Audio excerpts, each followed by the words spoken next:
온라인으로 예배드리는 성도님과 가정 가운데 하나님의 평안과 능력이 함께 하시기를 간절히 축원합니다.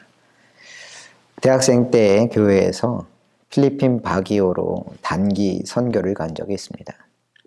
필리핀 현지 교회를 방문해 처음 했던 것이 별명 짓기였습니다. 아무래도 그들에게 우리나라 이름이 낯설 테니 한국에서 온 이들에게 성경에 있는 인물 중에서 한 명씩 별명을 지어주자는 것이었습니다. 인솔하시던 목사님은 현지 교인들에게 일행들을 한 명 한 명 소개하며 어떤 이름을 지어주는 것이 좋을지 그들에게 물었습니다. 필리핀 교인들은 일행들을 보며 다윗, 모세, 바울 등의 이름을 호명해 주었습니다. 드디어 제 차례가 되어 인솔하시는 목사님이 물었습니다. 이분에게 성경 속 어떤 이름을 지어드리면 좋을까요? 그랬더니 거기 있던 분들 모두 한 목소리로 이렇게 대답했습니다. 삭개오, 삭개오. 물론 저 역시 그럴 줄 알았습니다. 이처럼 삭개오는 저에게 각별한 성경 인물입니다.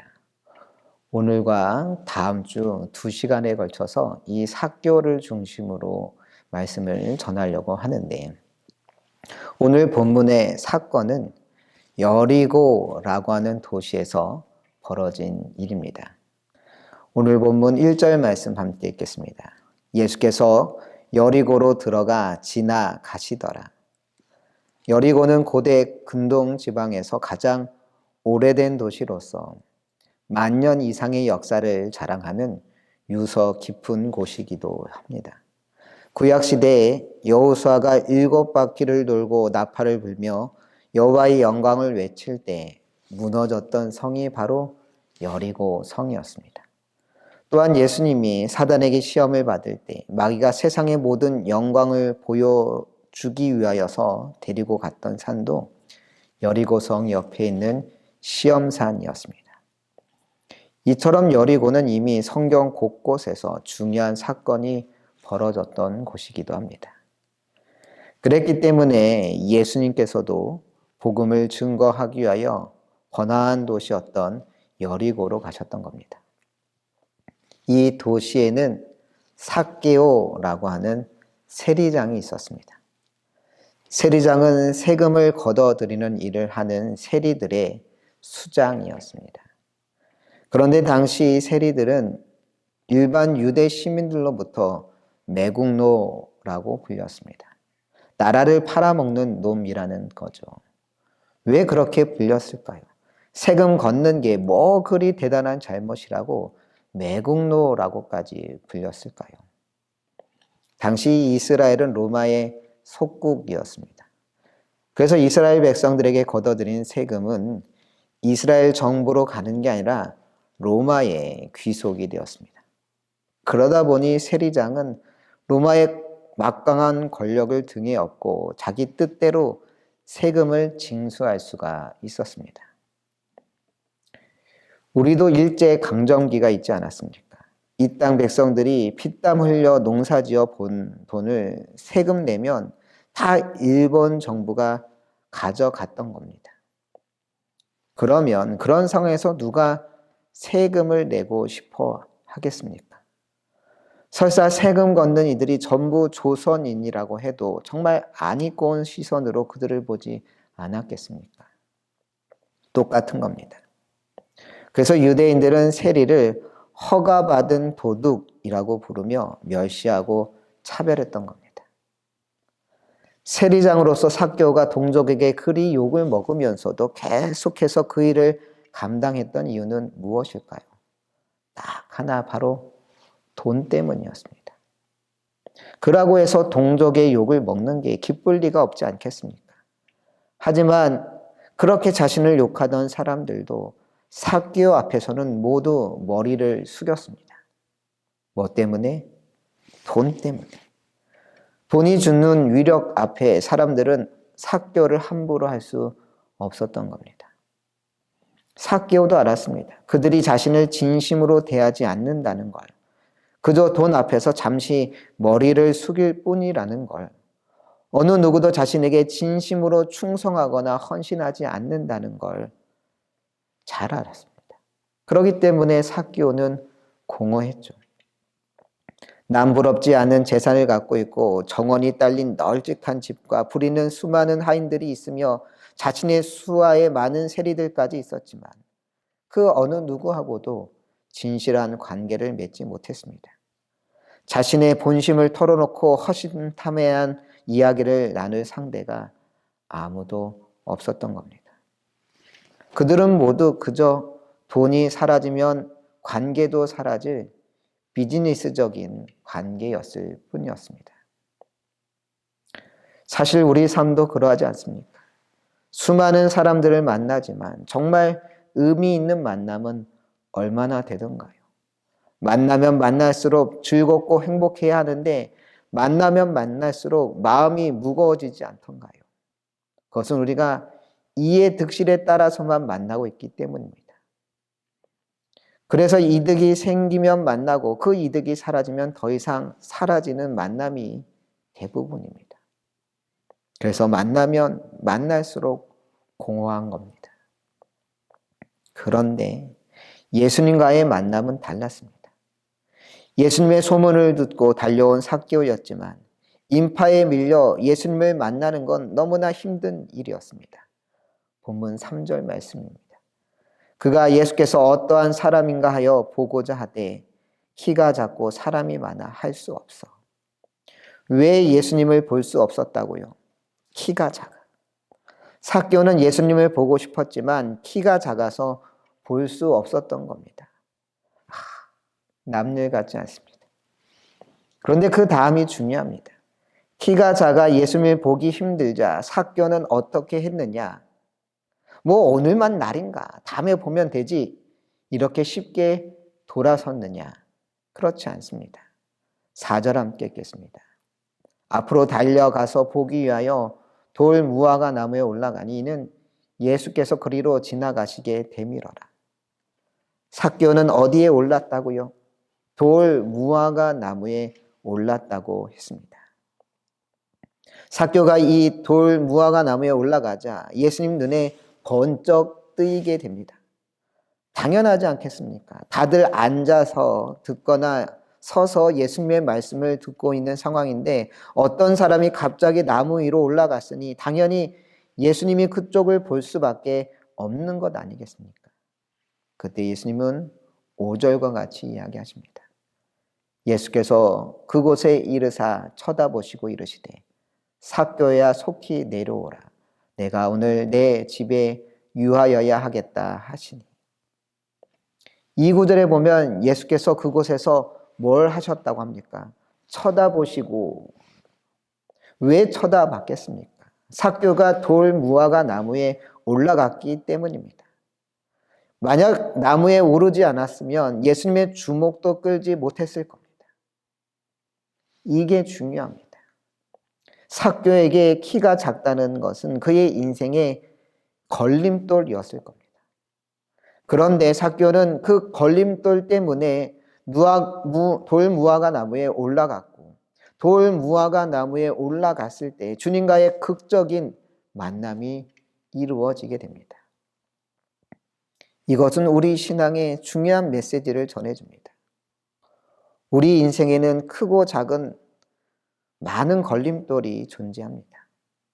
어떤 이는 매우 병약한 육신으로 태어나기도 합니다. 여러분 중에서는 종합병원이라고 불리는 분이 계실지도 모릅니다. 도대체 안 아픈 구석이 없습니다. 머리, 어깨, 팔, 다리, 거기다 셀 수 없는 알러지까지 약을 입에 달고 살아가는 겁니다. 또 어떤 사람은 찢어지게 가난한 것 때문에 평생 마음고생을 하기도 합니다. 남들 다 가는 해외여행도 못 가고 그저 하루 벌어 하루 먹고 사는데 급급한 겁니다. 물려받은 재산도 없지만 물려줄 재산도 없어 가난이 대물림 될까 봐 걱정이 되기도 합니다. 어떤 이는 가방끈이 짧은 게 평생의 한이 되기도 합니다. 공부를 못한 것도 아닌데 넉넉하지 않은 형편 때문에 혹은 동생들에게 양보하느라 배우고 싶어도 배울 수 없었는데 학교 어디 나왔느냐 이런 이야기만 나오면 마치 죄 지은 사람처럼 얼굴이 화끈거리고 가슴이 두근거리곤 합니다. 누군가는 불우한 가정 환경이 걸림돌이 되기도 합니다. 호의호식하는 가정은 아니더라도 화목한 가정에서 평범하게 자랐으면 좋았을 텐데 허구한 날 싸움이 그칠 날 없는 부모님으로 인해 어릴 때부터 마음 졸이며 살다 보니 커서도 그때의 상처에서 자유롭지 못한 겁니다. 그런데 이런 삶의 걸림돌이 오히려 주님을 만나게 하는 디딤돌 역할을 할 수가 있는 겁니다. 자신이 가진 문제에 대해 한탄하며 이게 다 타고난 팔자라서 그런 것이라 자포자기하는 사람들에게는 그 문제는 결코 디딤돌이 될 수 없습니다. 하지만 삭개오는 포기하지 않았습니다. 분명 그는 키가 작은 사람이었지만 포기하지 않고 돌 무화과 나무에 올랐을 때 그의 단점은 오히려 주님과 만나게 하는 디딤돌의 역할을 했던 것입니다. 사도 바울 역시 마찬가지였습니다. 바울 사도에게는 육체의 가시가 있었다고 합니다. 많은 성경학자들은 이 가시가 안질이나 혹은 간질이었을 것이라고 말합니다. 만약 바울이 가진 육체의 가시가 간질이었다고 해봅시다. 정말 큰 문제 아니었겠습니까? 예배 중 말씀을 전하는데 바울 사도가 입에 거품을 물면서 쓰러지기라도 해봅시다. 영적 지도자로서 위신이 바로 서겠습니까? 교인들도 처음에는 걱정하고 염려하겠지만 그게 한 번이 되고 두 번이 되고 세 번이 되고 10번이 되고 그러다 보면 불안한 마음이 들 수밖에 없죠. 저런 사람을 우리의 영적 지도자로 믿고 따라야 하나? 이런 생각이 들었을 겁니다. 바울 사도 역시 이 문제 때문에 속상하고 힘들었습니다. 그래서 성경에 보면 이 문제를 해결하기 위하여 바울 사도가 몇 번 기도했다고 합니까? 3번 기도했다고 했습니다. 여기서 3번 기도했다는 게 식사할 때 기도처럼 하나님 고쳐주세요, 고쳐주세요, 고쳐주세요 이렇게 간단히 대충 기도했다는 뜻이 아니겠죠. 바울 사도는 자기 자신 가운데 있는 육체의 가시가 사라지게 해달라고 금식하며 울면서 작정하여 3번 기도했다는 겁니다. 한 가지 문제를 놓고 3번의 작정 기도를 했다는 뜻입니다. 이런 바울의 기도에 하나님은 어떻게 응답하셨나요? 잘 고쳐주셨을까요? 금방 고쳐주셨을까요? 아니었습니다. 주님의 응답은 바울의 기대와 전혀 달랐습니다. 고린도 후서 12장 9절 말씀입니다. 나에게 이르시기를 내 은혜가 내게 족하도다. 이는 내 능력이 약한 데서 온전하여 짐이라 하신지라. 내 은혜가 너에게 족하다. 이 이야기는 고쳐주시겠다는 걸까요? 안 고쳐주시겠다는 걸까요? 안 고쳐주시겠다는 겁니다. 안 고쳐줄 테니 평생 그러고 살아라 이야기입니다. 그럼 그냥 안 고쳐줄 테다 그러면 될 것 같은데 왜 내 은혜가 내게 족하도다 하셨을까요? 내 은혜가 내게 족하다고 하는 것은 내게 비록 육체의 가시를 가지고 있지만 내가 내게 줄 은혜를 붙잡고 나아가면 전혀 부족함 없을 것이라고. 가시를 바라보지 말고 너에게 감당할 은혜를 허락할 테니 그 은혜를 붙잡고 나아가라 라고 이야기하고 있는 것입니다. 교회가 극심한 탄압을 받기 시작하던 20세기 초반 중국에서 탁월한 영성가로 복음 전도자로 활약하면서 선교 역사에 큰 족적을 남겼던 워치만니라고 하는 목사님이 계십니다. 30년간 중국의 선교를 위하여 사역하다가 이 신앙 때문에 수감되어서 그 후 20여 년 감옥에서 생활하다 결국 1972년 순교하신 워치만님 목사님은 젊었을 때 몸이 너무 약해서 의사로부터 얼마 살지 못할 거라고 하는 사망 선고를 받은 적이 있다고 합니다. 당시 목사님은 자신의 병을 낫게 해달라고 하나님께 매일 기도를 드렸다고 합니다. 그러던 어느 날 워치만님은 한 꿈을 꾸게 되었습니다. 꿈속에서 배를 타고 양자강을 건너게 되었습니다. 그런데 갑자기 강 한가운데 큰 바위가 나타나더니 자신이 탄 배를 가로막고 서 있는 것이었습니다. 목사님은 기도했습니다. 하나님, 이 배가 지나갈 수 있도록 저 바위를 치워주옵소서. 그러자 하늘로부터 음성이 들려왔습니다. 사랑하는 아들아, 내가 가는 길을 가로막고 있는 바위를 치워주랴, 아니면 물이 불어나서 배가 그 바위 위를 지나갈 수 있게 해주랴.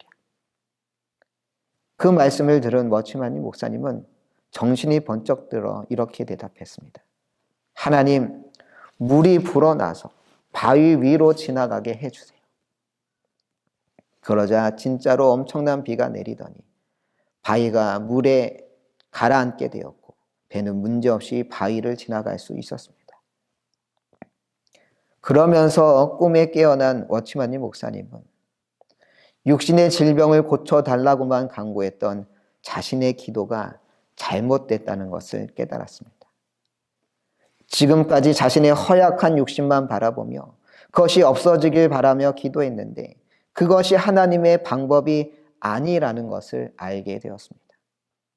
하나님의 방법은 바위를 없애는 것이 아니라 바위를 건널 수 있는 풍성한 은혜의 강물을 부어주시는 것이었습니다. 이 워치만님 목사님은 하나님의 일이란 바위가 사라질 때 가능한 것이 아니라 바위조차도 쉬이 건널 수 있는 놀라운 은혜를 의지할 때 가능한 일이라는 걸 깨닫게 됩니다. 여러분, 워치만님 목사님의 깨달음은 정말 중요한 것입니다.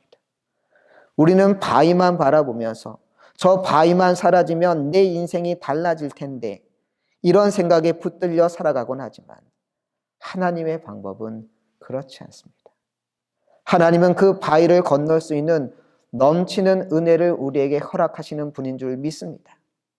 그런데 그 은혜는 잊어버리고 바위만 마음에 가득하다 보니 우리는 맨날 넘어지고 쓰러지는 겁니다. 걸림돌에 걸리고 또 걸리고 또 걸리고. 하지만 나에게 족한 하나님의 은혜를 바라볼 때 그 걸림돌조차도 디딤돌이 될 수 있을 줄로 믿습니다. 여러분, 퀴즈 하나를 내도록 하겠습니다. 10101, 20101, 30101. 이게 뭘까요? 무슨 숫자일까요? 이 숫자는 고등학교 다닐 때 제 반 번호입니다. 당시 반 번호는 이름 순이었을까요? 아니죠. 그때 반 번호는 키 순이었습니다. 1학년 때 1반 1번, 그래서 10101. 2학년 때 1반 1번, 그래서 20101. 3학년 때 1반 1번, 그래서 30101. 놀랍지 않습니까? 당시 경기고는 한 학년에 16반 정도까지 있었는데, 그래서 한 학년당 1000명이 넘었는데 계속해서 3년 내내 1반 1번을 차지하다니 정말 전무후무할 대기록 아닙니까? 하지만 다행히도 이런 작은 키 때문에 스스로에 대해 필요 이상 자학하거나 비하한 적은 없습니다. 무엇보다 키 때문에 가장 민감한 시기였던 중고등학교 시절, 성경 말씀은 큰 위로가 되었습니다. 어떤 말씀이 그렇게 위로가 되었을까요? 마태복음 6장 27절 말씀이 그렇게 위로가 되었습니다. 너희 중에 누가 염려함으로 그 키를 한 자라도 더할 수 있겠느냐. 당시 이 말씀이 얼마나 위로가 되었는지 모릅니다. 염려한다고 키가 크는 게 아니지. 그래서 앞으로 이 문제 때문에 괜히 괴로워하거나 염려할 게 아니구나. 실제로 이 말씀 덕분에 더 이상 이 문제로 괴로워하거나 염려하지 않았습니다. 하지만 키 작은 것을 염려하지 않는다고 사라지는 것이 아니며 장점이 되지 않는다는 사실은 분명했습니다. 이전 교회에서 목회자들과 장로님들이 함께 북한의 남침 땅굴을 탐방한 적이 있습니다. 파주에 있는 제3 땅굴이었는데 땅굴에 직접 내려가 1km 정도 걷고 나오는 코스였습니다. 실제 땅굴이었기 때문에 얼마나 협소했겠습니까? 같이 동행했던 키 큰 전도사님들은 허리 한번 못 펴고 몇십 분간을 가다 보니 정말 고생하면서 갔다 오더군요. 허리를 펴지도 못하고 걷는데도 자꾸 땅굴 천정에 머리를 탕탕 이렇게 부딪히는 겁니다. 그 모습을 보며 옆에 있던 키가 크지 않은 한 목사님이 저를 보며 큰 소리로 외쳤습니다. 목사님, 키 커서 좋을 게 하나도 없다니까요. 제가 그 목사님께 대답했습니다. 키 커서 불편해도 좋으니 한번 커봤으면 좋겠네요. 키가 작다는 것은 저에게 가시와 같은 것이었습니다. 내가 어찌 해보려고 해도 바꿀 수 없는 삶의 한계와도 같은 것이었습니다. 하지만 감사하게도 낙심하거나 절망하지 않았습니다. 오히려 남과 비슷해지려면 남들보다 2배, 3배는 잘해야 한다는 생각에 모든 일에 최선을 다하려고 했습니다. 고등학교 시절 체육 시간에 농구 골대에 얼마나 골을 잘 넣느냐로 평가한 적이 있습니다. 날이면 날마다 골 넣는 연습을 해 가장 많이 골을 넣는 학생 중 한 명이 되었습니다. 음악 시간에는 악기 연주로 평가할 때 날마다 몇 시간씩 기타 연습을 해 클래식 기타 연주로 A+를 받기도 했습니다. 남들과 다른 제가 다른 이들에게 인정받으려면 훨씬 많은 노력을 기울여야 한다는 건 분명했습니다. 하지만 그렇다고 좌절하는 게 아니라 무슨 일을 하든 내가 어떤 일을 맡든 적어도 남들보다 좀 더 나은 모습을 보여줄 수 있어야 남들과 비슷해질 수 있다는 생각에 남들보다 몇 배나 더 노력해 오곤 했습니다. 그런 노력을 통한 결과가 바로 지금의 저입니다. 바로 이 자리에서 말씀을 전하고 있는 지금 이 모습입니다. 여전히 부족한 것 많겠지만 저는 하나님께 감사드립니다. 부족한 상황에서 좌절하거나 낙심하지 않고 오히려 그런 부족한 여건들이 나를 이 자리까지 오게 한 귀중한 원동력이었음을 고백합니다. 지금 여기 이 자리까지 올 수 있게 하신 하나님께 감사드립니다. 만약 제가 남들과 비슷한 외형을 가졌다면 저는 전혀 다른 삶을 살았을지도 모릅니다. 하지만 제 부족함을 누구보다 잘 알고 있는 저 역시 오직 이 길만이 내가 걸어갈 수 있는 유일한 길이라고 생각했습니다. 하나님의 은혜가 아니고서는 남들 앞에서 제대로 서지 못할 만큼 부족한 모습이지만 하나님께서는 세상의 미련한 것들을 택하사 지혜 있는 자들을 부끄럽게 하시며 세상의 약한 것들을 택하사 강한 것들을 부끄럽게 하시는 분임을 믿었기 때문에 그 하나님의 은혜만을 붙잡고 지금도 나아가고 있는 겁니다. 늘 저에게 큰 도전과 은혜를 주는 말씀이 바로 고린도전서 1장 28, 29절 말씀입니다.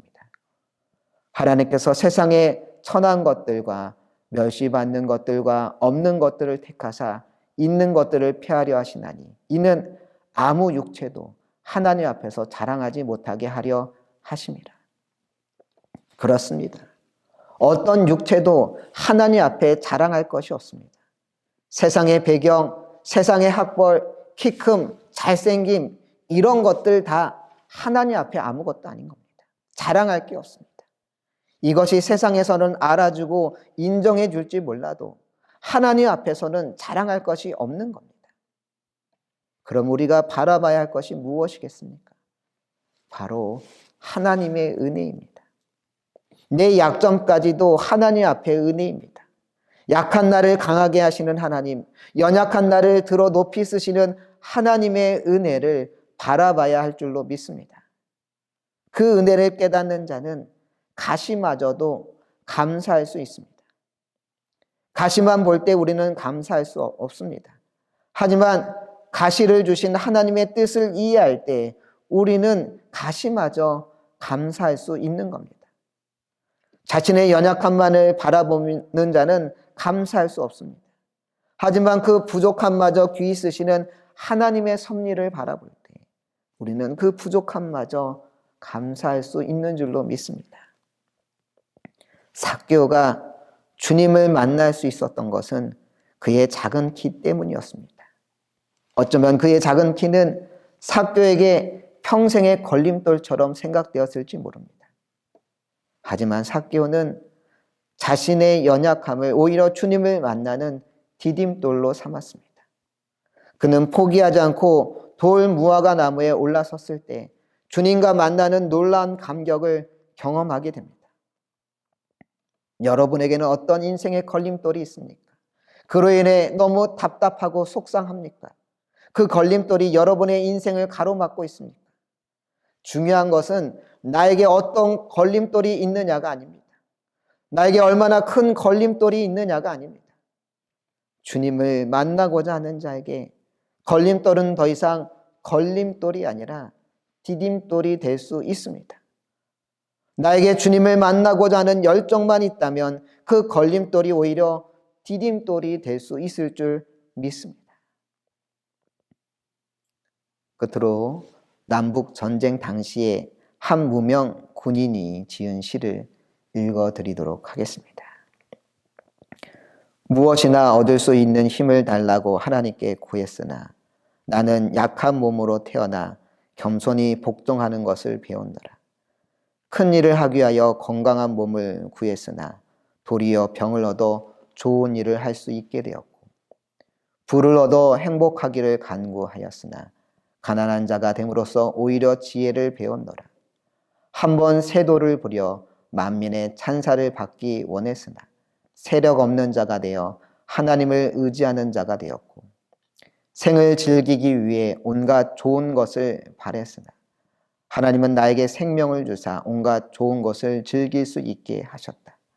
내가 바라고 원하는 것은 하나도 받지 못하였으나 은연중 나의 희망은 모든 것을 얻었나니 나는 부족하되 내가 간구하지 않은 기도까지 다 응답되었으며 이제 나는 많은 사람들 가운데 서서 가장 풍족한 은혜를 받았노라.